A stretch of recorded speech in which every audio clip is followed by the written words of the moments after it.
ಬೀಗ್ರೆ, ಬಂದ್ಲು ನೋಡಿ ನಮ್ಮನೆ ಗೊಂಬೆ.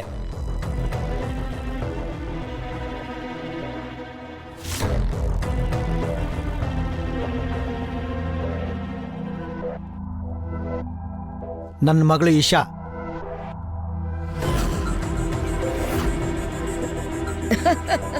ಅರೆ ಬಂಗಾರಿ, ಬಾಮ, ಬಂದು ಕೂತ್ಕೋ. ಬಾ ಕೂತ್ಕೋ.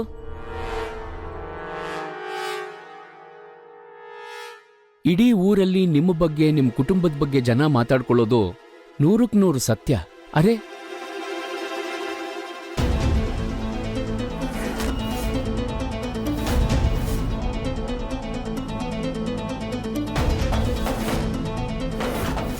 ಕರೆಕ್ಟಾಗಿ ಹೇಳಿದೀರಾ ನೀವು. ಎಷ್ಟು ಚಂದ ಇದ್ದಾಳವಳು. ಇವರಿಬ್ರು ಜೋಡಿ ಎಷ್ಟು ಚೆನ್ನಾಗಿ ಕಾಣಿಸ್ತಿದೆ ಅಂದ್ರೆ ರಾಧಾಕೃಷ್ಣ ತರ ಇರ್ತಾರೆ.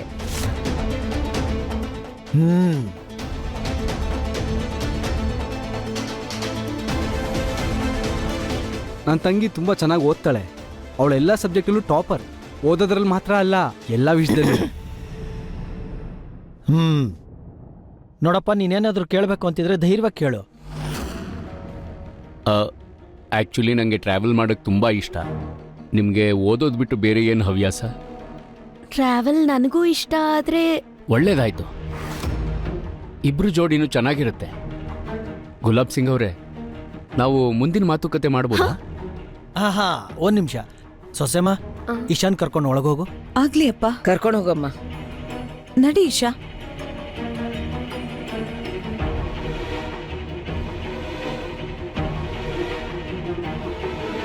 ತುಂಬಾ ತುಂಬಾ ಅಭಿನಂದನೆಗಳು.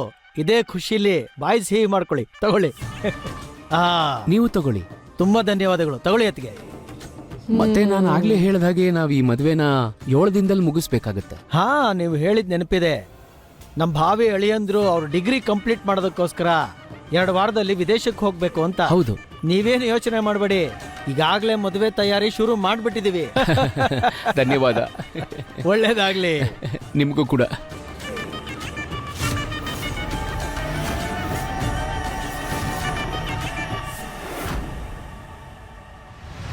ಅಪ್ಪ, ಇವರೆಲ್ಲ ಯಾರು? ಮತ್ತೆ ನನಗೆ ಯಾಕೆ ಅನ್ನಿಸ್ತಾ ಇತ್ತು ನೀವು ಈ ಸಂಬಂಧ ಬೆಳೆಸ್ತಿದ್ದೀರಾ ಅಂತ? ಅರೆ ವಾ, ತುಂಬಾ ಬುದ್ಧಿವಂತ ಆಗ್ಬಿಟ್ಟಿದ್ಯಲ್ಲ ಗೊಂಬೆ. ಸರಿಯಾಗಿ ಹೇಳ್ದೆ ನೋಡು. ಅವ್ರಗಳಿಗೆ ನೀನು ತುಂಬಾ ಇಷ್ಟ ಆಗ್ಬಿಟ್ಟಿದ್ಯಾ. ಸಂಬಂಧ ಬೆಳೆಸೋದಕ್ಕೆ ಬಂದಿದ್ದಾರೆ. ದೊಡ್ಡ ಪಾರ್ಟಿ ಅಧ್ಯಕ್ಷರು ಅವರು. ನನಗೂ ಎಲೆಕ್ಷನ್ ಟಿಕೆಟ್ ಕೊಡ್ತಿದ್ದಾರೆ. ಆದ್ರೆ ಅಪ್ಪ, ನಾನು ರೋಹನ್ ಮದುವೆ ಆಗ್ತಿದ್ಯಾ ಅಲ್ವಾ? ಹೇಳ್ದೆ ನಾನು ಅವ್ರಿಗೆ. ನೋಡು, ಹೊರಟ್ಬಿಟ್ರು.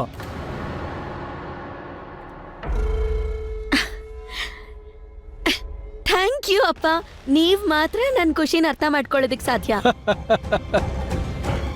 ನನ್ನ ಗೊಂಬೆ.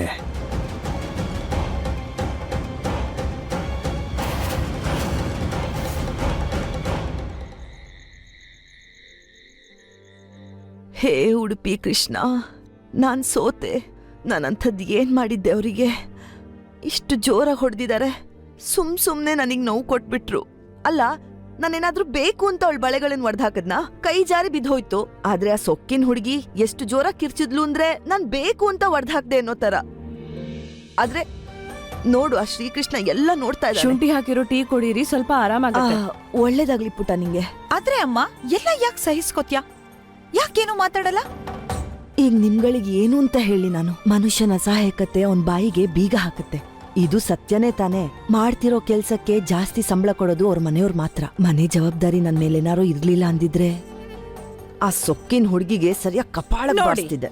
ಅಮ್ಮ ಈ ಸಲ ಈಶಾಗೆ 150ನೇ ಸಲ ಕಪಾಳಕ್ಕೆ ಹೊಡೆದಾಗೋಯ್ತು. ನೀವ್ ಕೆಲಸ ಮಾಡ್ತಿರೋದಕ್ಕೆ ಅವ್ರು ಕಾಸು ಕೊಡ್ತಿದಾರೆ, ಹೆಲ್ಪ್ ಏನ್ ಮಾಡ್ತಿಲ್ವಲ್ಲ? ಅದ್ರ ತಕ್ಕನಂತೆ ನೀವು ಕೆಲಸ ಮಾಡಿದಿರಲ್ಲ. ಆದ್ರೆ ನಾನ್ ಒಂದ್ ಹೇಳ್ತೀನಿ, ಇಡೀ ಊರಲ್ಲಿ ಹುಡುಕಿದ್ರು ನಿಮ್ ತರ ಕೆಲಸ ಮಾಡೋರು ಯಾರು ಸಿಗಲ್ಲ. ಅದಕ್ಕೆ ನಿಮ್ಗೆ ಅವ್ರ ವ್ಯಾಲ್ಯೂ ಗೊತ್ತಿಲ್ಲ ಅಷ್ಟೇ. ನನ್ ಮುದ್ದಿನ ಮಗಳು, ಎಷ್ಟು ಯೋಚನೆ ಮಾಡ್ತೀಯ ನನ್ ಬಗ್ಗೆ?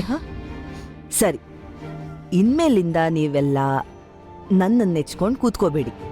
ನಿಮ್ ಕೆಲ್ಸ ನಿಮ್ ಟೈಮಿಗೆ ಮಾಡಿ, ಸರಿನಾ? ಮತ್ ನೀನು ಮಹಾರಾಣಿ ಇಲ್ಲೇ ನಾಟಕ ಕೇಳಿಸ್ಕೊಂಡ್ ನಿಂತಿದ್ಯಾ? ಹೋಗಿ ಕೆಲ್ಸ ನೋಡ್ಕೋ.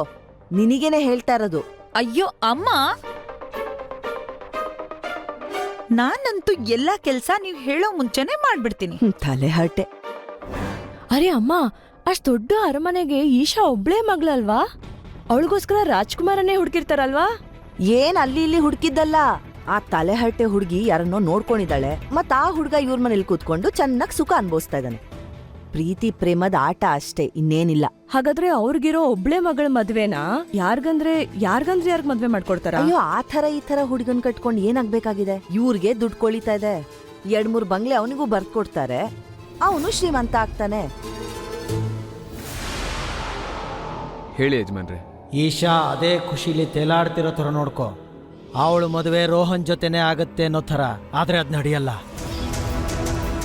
ಅವಳು ಮದುವೆ ನಾನ್ ಅಂದ್ಕೊಂಡ ಹಾಗಾಗತ್ತೆ, ಒಬ್ಬ ದೊಡ್ಡ ರಾಜಕಾರಣಿ ಮಗನ ಜೊತೆ ಆಗತ್ತೆ. ಈಗ ಅವಳು ಆಕಾಶದಲ್ಲಿ ಹಾರಾಡೋದಕ್ ಬಿಡು, ಸಮಯ ಬಂದಾಗ ನಾನೇ ಖುದ್ದಾಗಿ ಅವಳ ರೆಕ್ಕೆಗಳನ್ನ ಕತ್ತರಿಸ್ತೀನಿ. ನೀನ್ ಕೊಟ್ಟಿದ್ದ ಶಾಪ ಈಶಾ ಮೇಲೆ ಪರಿಣಾಮ ಬೀರ್ತಾ ಇದೆ ತಾಯಮ್ಮ. ಈಶಾ ಅವಳು ಇಷ್ಟಪಟ್ಟಿರೋ ಹುಡುಗನ ಮದುವೆ ಆಗ್ತಾ ಇಲ್ಲ, ಬದಲಾಗಿ ಯಜಮಾನ್ರು ಯಾವ ಹುಡುಗನ್ ತೋರಿಸಿದಾರೋ ಅವನ್ನ ಆಗ್ತಾ ಇದ್ದಾಳೆ. ನೀವ್ ಅನ್ಕೊಂಡ್ರೋ ಹಾಗೆಲ್ಲ ಅವಳ ಮದುವೆ ಆಗ್ತಾ ಇಲ್ಲ. ಮಂಡಿ ಎಷ್ಟು ನೋವ್ತಾ ಇದೆ ಗೊತ್ತಾ? ತಡ್ಕೊಳಕ್ಕಾಗ್ತಾ ಇಲ್ಲ, ತುಂಬಾ ನೋವ್ತಾ ಇದೆ. ಅದಿತಿ, ಹಾ, ಬೇರೆಯವ್ರ ಬಗ್ಗೆ ತುಂಬಾ ಯೋಚನೆ ಮಾಡ್ತೀಯಪ್ಪ, ನಿನ್ ಮನೆ ಬಗ್ಗೆನೂ ಯೋಚನೆ ಮಾಡು. ಟೈಮ್ ಎಷ್ಟಾಗಿದೆ? ಹೋಗು, ನಿನ್ ಮನೆಗೆ ಹೋಗು. ಇನ್ನೇನ್ ಅಳಿಯಂದ್ರು ಬರೋ ಟೈಮ್ ಆಯ್ತು. ನೀನ್ ಹೋಗ್ಲಿಲ್ಲ ಅಂದ್ರೆ ಅವರೇ ಅಡಿಗೆ ಮನೆ ಕೆಲ್ಸ ಎಲ್ಲ ಮಾಡ್ಕೊಳ್ತಾರೆ. ಹಾ, ಸರಿ. ಹೋಗ್ ನಿನ್ ಕೆಲ್ಸ ನೋಡ್ಕೊ. ಹೋಗ್ ಬರ್ತೀನಿ. ಪಂಚಾಯಿತಿ ಮಾಡಕ್ ಬಂದ್ಬಿಡ್ತಾಳೆ.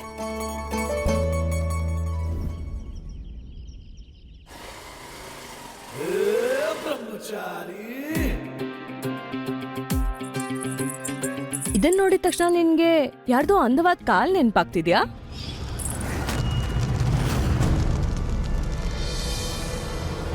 ಹೇಯ್, ಅದನ್ನ ಯಾಕೆ ಎತ್ಕೊಂಡ್ ಬಂದಿದ್ಯಾ? ಬಿಸಾಕದ್ನ. ಎಸಿಬೇಕಾ? ನಾನೇನ್ ಇದನ್ನ ತಲೆ ಮೇಲೆ ಇಟ್ಕೊಂಡು ಓಡಾಡ್ತಿದ್ದೀನಾ? ಆದ್ರೆ ಮೊದ್ಲು ನನ್ಗಿದನ್ ಹೇಳು, ಇದ್ ಯಾರ್ದು?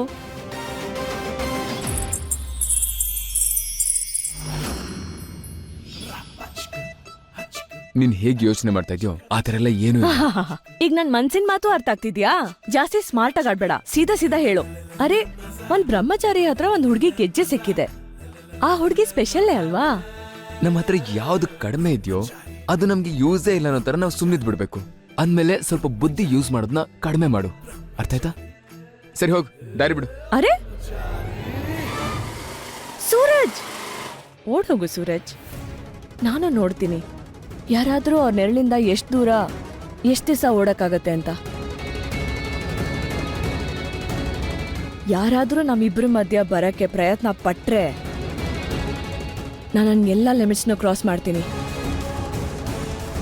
ಆ ಹುಡ್ಗಿಗ್ ನಾನೇನೇನ್ ಮಾಡ್ತೀನಿ ಅಂತ ಯಾರು ಯೋಚನೆನೂ ಮಾಡಕ್ಕಾಗಲ್ಲ.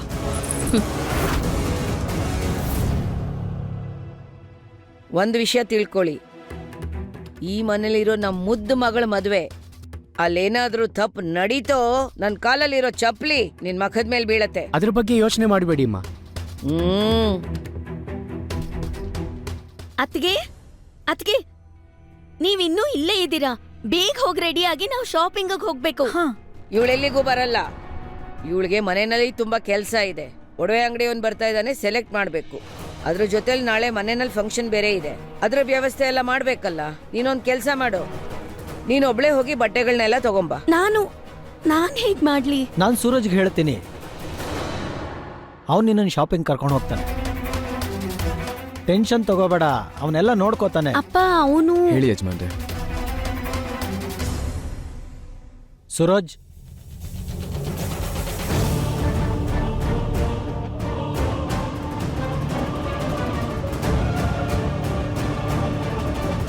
ಇವತ್ತು ನಾನು ಖುಷಿಯಾಗಿದ್ದೀನಿ.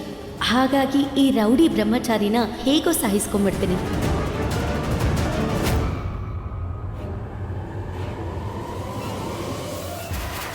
ನಿನ್ನ ಹಣೆ ಬರ ಬರೆಯೋನು ನಾನೇ.